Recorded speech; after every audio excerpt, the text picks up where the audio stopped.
Bienvenue dans cette édition d'information que j'ai le plaisir de vous présenter. Et avant de débuter, les titres. La CDS Rahma El Mahamoud Ousmane a rendu public aujourd'hui une déclaration dans laquelle le parti accuse le Premier ministre Brigitte Raffini d'avoir violé son serment d'État dans ce journal.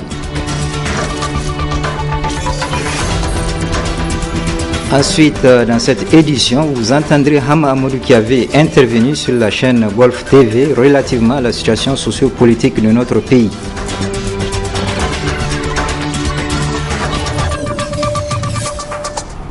Mesdames, Messieurs, bonsoir. Depuis ce matin de la session du Conseil supérieur de la communication au titre du mois d'août 2015, 6 points ont été inscrits à l'ordre du jour de cette session. Compte rendu Nafis Zakou et Halidou Bourema.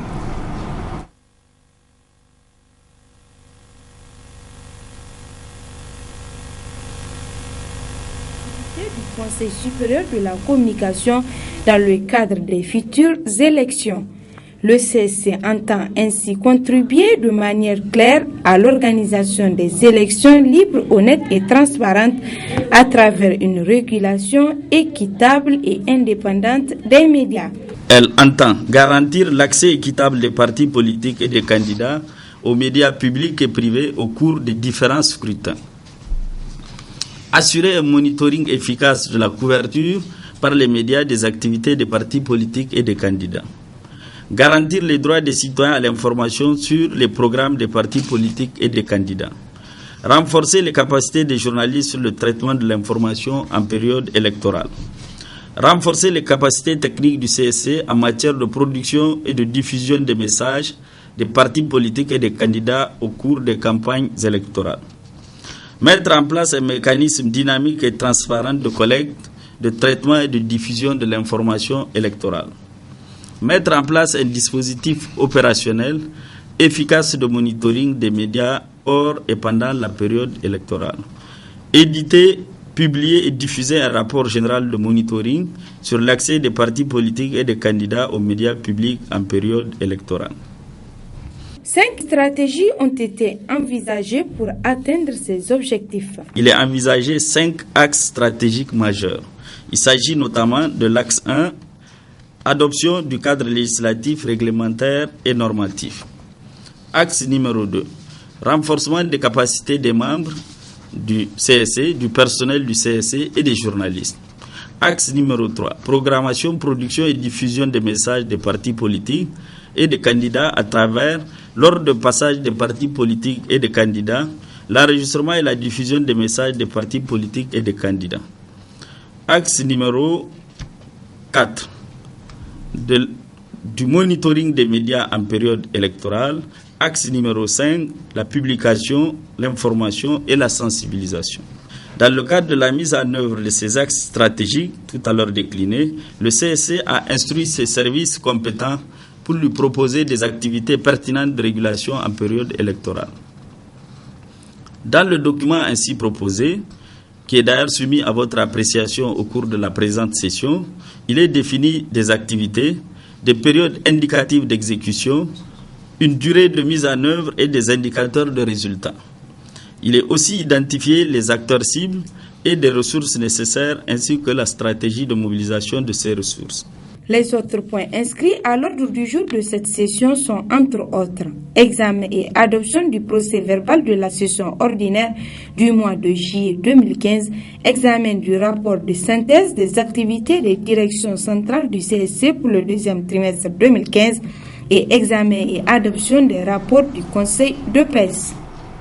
Une déclaration a été rendue publique ce matin par le bureau politique national du CDS Rahma dirigé par Mahamoud Ousmane. Le Premier ministre Brigitte Raffini se retrouve accusé de violation de son serment. Plus de détails avec Assoumana China et Nasser Seydou.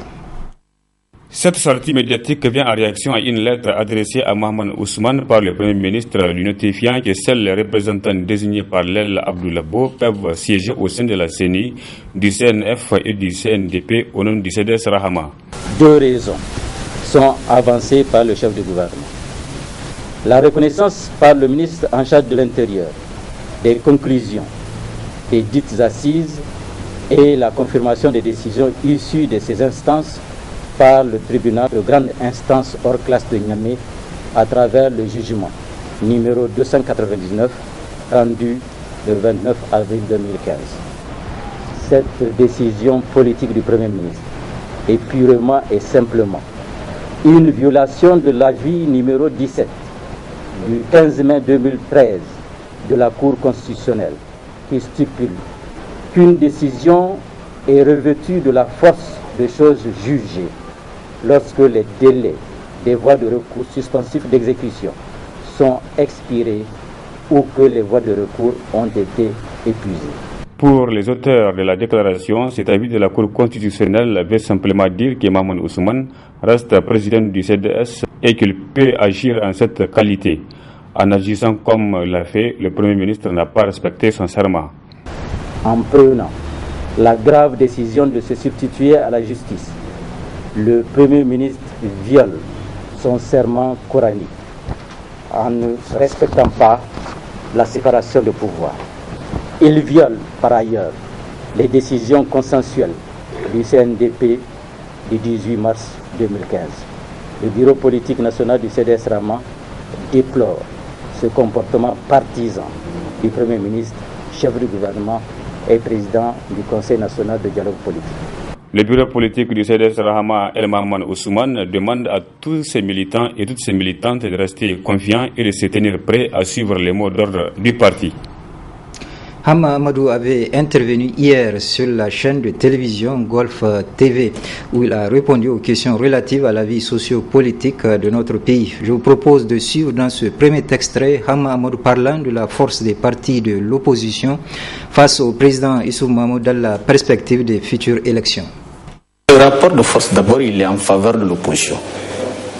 Ça, au Niger, personne ne l'ignore. Ceux qui veulent l'ignorer sont du système de M. Issoufou. Vous pouvez aller faire un sondage au Niger, vous êtes un média, vous êtes libre d'aller faire un sondage au niveau des villes comme en campagne pour savoir dans le pays quelle est l'opinion qui l'emporte aujourd'hui. Est-ce l'opinion de l'opposition ou est-ce l'opposition et l'opinion de ceux qui sont au pouvoir? Et vous verrez, ce que je dis là ne relève pas du fantasme d'un opposant. N'est-ce pas?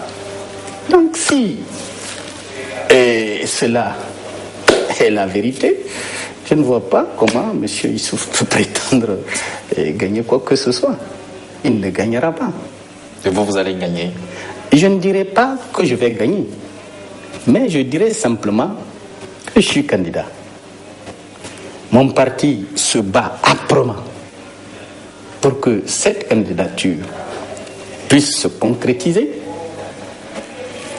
Et je pense d'ici la période où l'appel aux candidatures sera fait.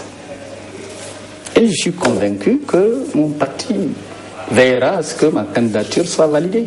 Pour les partis de l'opposition, nous menons un combat unique. Il faut assurer l'alternance politique au Niger pour sauver le Niger, pour garantir la restauration des libertés individuelles et publiques et pour remettre l'économie du Niger en état de fonctionnement normal. Donc vous comptez sur une coalition de l'opposition autour de votre candidature? Il n'y a pas de ma candidature sur un objectif commun à l'opposition qui est de faire battre Mahamadou Issoufou. Et cette coalition est en train de préparer un accord électoral qui s'inscrit dans ce sens. Le président du Modène F.A. Loumana est aussi revenu sur les déboires politico-judiciaires qu'il subit depuis 2009. Selon lui, à la base de tout cela, il y a un homme qui se nomme Issoufou Mahamadou, actuel président de la République. Moi, je me suis retrouvé en prison plusieurs fois. Je me suis retrouvé en prison à l'époque du général Barré, en tant qu'opposant.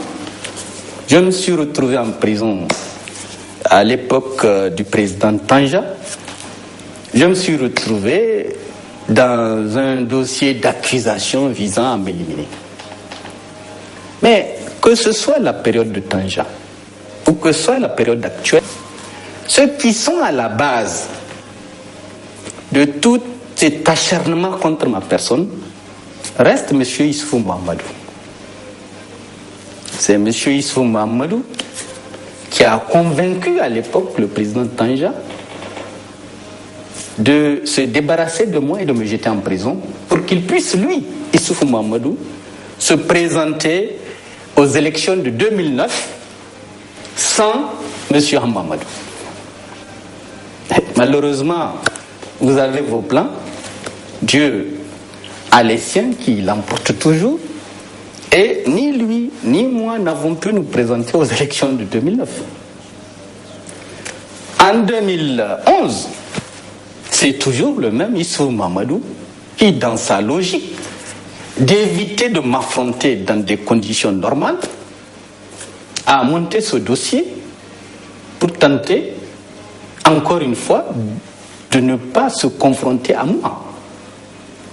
Donc, ce n'est pas avec les autres que j'ai un problème ou que je suis le problème.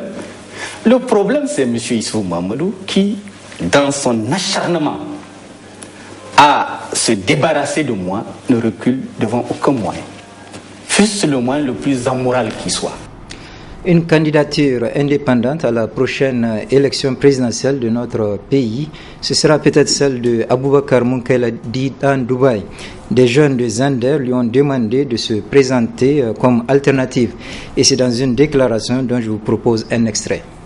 Notre démocratie âgée aujourd'hui de 24 ans connaît des moments difficiles, des situations douloureuses et des spectacles de désolation animés par un groupe de politiciens véreux qui se succédaient à la tête de l'État et qui nous offrent rien d'autre que des résultats médiocres dont leur bilan est connu de tous. Vol et pillage massif des ressources, corruption au sommet de l'État, politisation de l'administration, concassage de partis politiques et menaces réelles sur l'unité nationale. Est-ce responsable de notre part de garder le silence et de regarder les autres endetter les pays et appauvrir la population? Est-ce responsable de notre part d'éviter ou de refuser de participer aux compétitions électorales? Nous avons conclu en disant non, plus rien ne se fera sans la participation des Nigériens. Rien qui n'ait été au préalable décidé par nous, élaboré par nous. Il n'y aura plus d'attentat à notre pudeur et à notre dignité. Fort de ce constat, nous voulons que nos paroles s'élargissent à tous ceux qui souffrent de leur chair, à tous ceux qui sont bafoués de leur dignité par une minorité d'hommes ou par un système qui les écrase. Il nous fallait prendre la tête devant nos masses urbaines désœuvrées, frustrées et fatiguées de voir circuler les limousines de les élites aliénées qui se succédaient à la tête de l'État. Il nous fallait donner un sens aux multiples pressions de la jeunesse en vue de parvenir à son émancipation totale. Ainsi, nous jeunes de la région de Zander avons décidé à cet instant de lancer un appel à ce grand homme animé et incarné par un leadership et une vision éclairée d'ambition de développement emblématique du Niger et de son peuple. Un homme talentueux, courageux, éloquent et charismatique de déposer sa candidature à titre indépendant pour les consultations présidentielles de 2016. J'ai nommé El Hadji Aboubakar Mahamadou Moukela, connu sous le nom de Dubaï. Ensuite, la Convention pour la République CPR Inganchi, coordination de Niamey, a tenu hier un meeting, une manifestation rehaussée par la présence du président national du parti, Kassou Mokhtar, et de nombreux leaders et militants qui ont choisi la rupture pour une nation forte. Le résumé avec Adam Soumana et Soumaïl Abdoulaye. C'est dans l'allégresse totale que les militantes et militants du CPR Inganchi de la région de Niamey se retrouvent par la présente manifestation autour de leur leader, le charismatique Kassoum Mokhtar. Une rencontre pour témoigner de la vitalité de ce jeune parti au niveau de la capitale, comme l'a si bien souligné l'un des responsables régionaux du CPR. À ce jour, Niamey dispose de toutes ses coordinations et structures intégrées, femmes et jeunes opérationnels. Ces structures sont animées par des hommes et des femmes déterminés à porter haut les idéaux du CPR Inganchi. Ainsi, sur un total de 93 quartiers et villages que compte la région de Niamey, environ 60 structures de base ont été déjà installées, soit une couverture de 65%. C'est dire que le CPR Inganchi se porte bien dans la région de Niamey. Nous sommes donc sereins pour faire de Niamey la vitrine du CPR Inganchi et affronter les futures échéances électorales 2016. Militantes et militants de Niamey, et notamment la jeunesse sur qui notre parti compte pour marquer la rupture tant prônée par le président Inganchi. Inch'Allah, nous allons relever ce défi afin de faire de ce parti une véritable force politique alternative dans notre pays. S'en sont suivies les interventions des responsables de différentes structures du parti pour réitérer leur adhésion sans faille aux idéaux du parti CPR Inganchi. Puis vint le moment tant attendu que l'adresse du président Kassoum Mokhtar, qui a décliné ses ambitions et sa vision sur la classe politique nigérienne actuelle. Pour nous, notre lecture républicaine au niveau du CPR, elle est claire.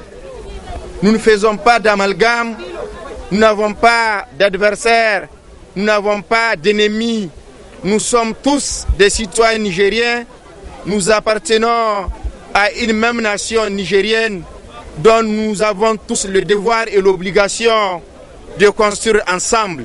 Ça fait 25 ans qu'on tourne au rond, que notre classe politique est incapable de dégager un certain nombre de consensus, ou je peux dire de consensus sur un certain nombre de points essentiels pour la construction et de la construction de notre nation. On ne peut pas construire un pays dans la division. On ne peut pas construire un pays dans le complot. On ne peut pas construire un pays dans la haine. Ils ont refusé d'éduquer les militants et d'éduquer le peuple, afin que le peuple ne sanctionne pas, afin que le peuple n'apprécie pas véritablement ce que cette classe politique est en train de faire. Ils ont divisé les villages, ils ont divisé les quartiers, ils ont divisé les régions, ils utilisent toutes les subjectivités. Nous sommes prêts à aller aux élections, battre le président Issoufou Mahamadou. Nous allons le battre. Mais nous voulons aussi, nous au CPR, nous voulons aussi tout ce qu'il a programmé de faire, de bien pour ce peuple-là. Nous prions Allah qu'il l'accompagne, qu'il le fasse. Comme ça, nous, demain, nous allons proposer autre chose. Cette manifestation prouve, si besoin est, que malgré sa jeunesse, le CPR Inganchi occupe désormais une place de choix sur l'échiquier politique national, et particulièrement à Niamey. Comme quoi, aux âmes bien nées, la valeur n'atteint point le nombre d'années. Avec le CPR Inganchi, c'est le choix de la rupture pour une nation forte. Depuis le mois de juillet, les agents contractuels de l'enseignement de Tillabéri n'ont pas perçu leur pécule. Une situation qui ne laisse pas le syndicat national des agents fonctionnaires et contractuels de l'enseignement secondaire indifférent.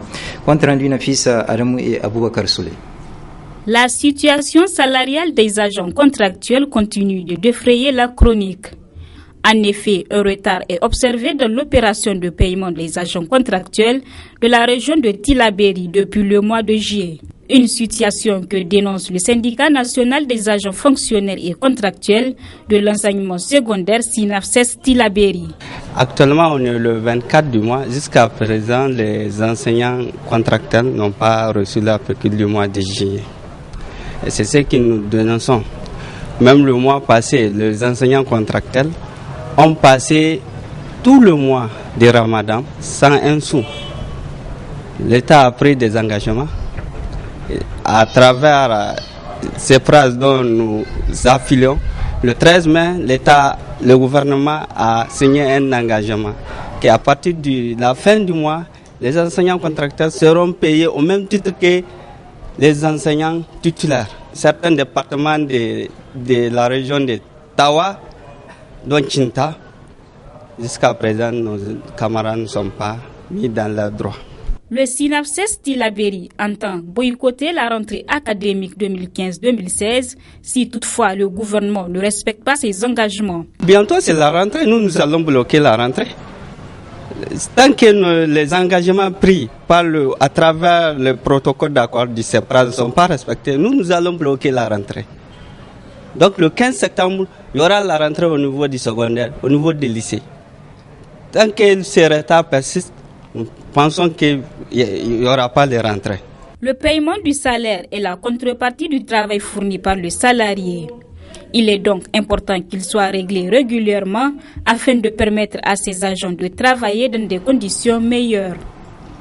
Les femmes handicapées de la rive droite sont en atelier de formation depuis ce matin sur les techniques de fabrication des produits cosmétiques. L'ouverture de l'atelier a eu lieu ce matin à la mairie du 5e arrondissement. Michel Deji pour le compte-rendu.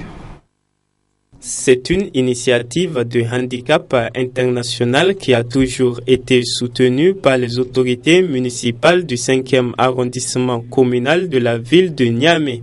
En effet, comme chaque année, Handicap International, en collaboration avec le 5e arrondissement, ne cesse d'apporter sa contribution dans le cadre du renforcement des capacités opérationnelles des handicapés du 5e arrondissement. Et nous espérons que cette formation leur servira d'activité génératrice de revenus dans l'avenir. Handicap International opère cette activité qui rentre dans le cadre du programme de renaissance du président de la République, car elle contribuera à lutter contre la mendicité et la pauvreté. Pendant les 3 jours que durera cet atelier de formation sur les techniques de fabrication des produits cosmétiques, ce sont au total 40 femmes handicapées du 5e arrondissement de la ville de Niamey qui verront leurs capacités renforcées en vue de leur intégration effective dans la société. Ce journal est à présent terminé. Merci de l'avoir suivi et je vous souhaite de passer une excellente soirée.